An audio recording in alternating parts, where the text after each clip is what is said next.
Hey guys, NASCAR Racing 57 here. Here we have a NASCAR Authentics, which is a next-gen NASCAR Authentics from the 2022 Wave 4. We have Brad Keselowski's Fastenal NASCAR Next Gen RFK car.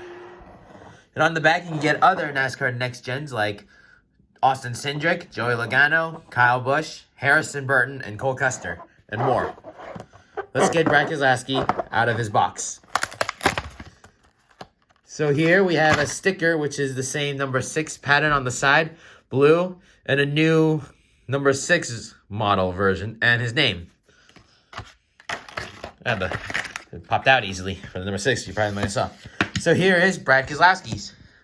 So Brad Keselowski obviously is known for driving the number 2 car, and in 2022 he joined with Roush Fenway Racing to make RFK Racing.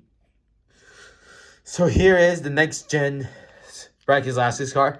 So the Fastenal car, which is obviously blue, but for Brad Keselowski, his design is black in the front with blue in the back, whereas Chris Buescher was more blue than black.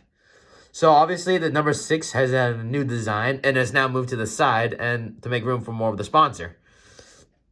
Obviously on top is a white number 6, the same Fastenal, a new body of the Mustang, and also the fact that the next gen cars have now a signal lug nut, so a new rim, which is pretty cool. Kohler's generators on the back, Fastenal, RFK, which stands for Roush Fenway Keselowski, since he took partnership with it. So we're going to give you a look, a 360 view around. And that's about it. Well, guys, thanks for watching this episode, and more will be out soon. Thanks for watching, and please subscribe for more NASCAR Next Gen's Diecast unboxings for the week.